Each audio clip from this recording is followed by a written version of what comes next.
Hey guys, my goal today is to put a windshield in this 1954 Chevy 3100. If you're watching YouTube, that means you're trying to do the same thing, and I must have succeeded. So there are videos out there by Precision that do a really great job of explaining how this works. Otherwise I wouldn't have a clue what I was doing. But I'm having trouble with this 54. And I've seen other videos out there where they're having the same issues where the upper corners are pulling away as the glass gets installed. So I thought I'd just try and share some tips, and you definitely watch the Precision videos of the professionals, but I'll show you some tips I'm trying.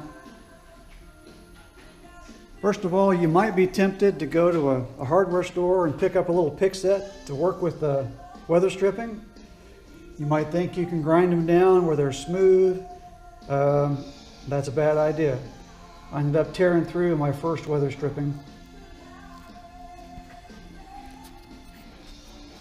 Instead, lmctruck.com makes these tools for the purpose, and they're 12 bucks total.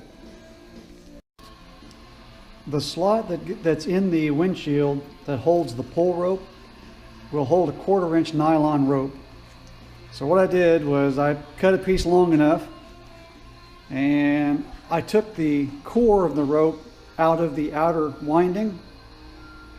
That was enough to fit both of those in there.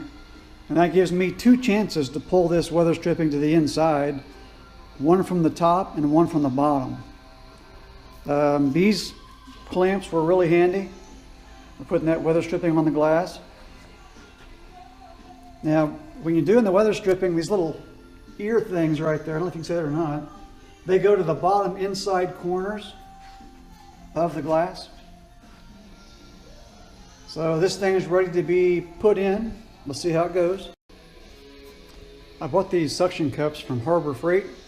They make it pretty easy to carry the windshield, especially if you're working by yourself. But it's not really the reason I bought them. My plan is to put them on the inside of the glass and winch these things up to the seat belts on the inside. I'm hoping that'll generate enough pull so that these upper corners don't keep lifting away from the weather stripping as it's being installed. We'll see how that goes. Okay, the windshield is setting in place. I've centered it, and I've got the ropes here where it can pull from the top of these suction cups down with a little cinch knot, so I can pull that as tight as I want to pull it, and then I can go work the rubber weather stripping all the way around. And while it's doing that, if I need to come back and pull tighter, I can do that too, but this is just tied onto the seat belts, both sides. Well, I think we're making some progress here. You can see we're getting the seat down along the bottom there. On the top, windows pulled in. What have I learned?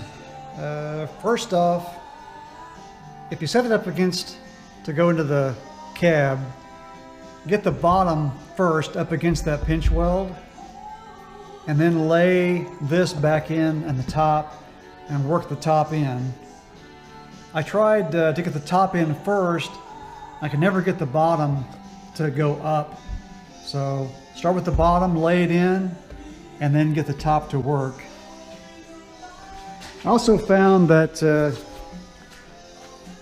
it's kind of a good combination with these suction cups.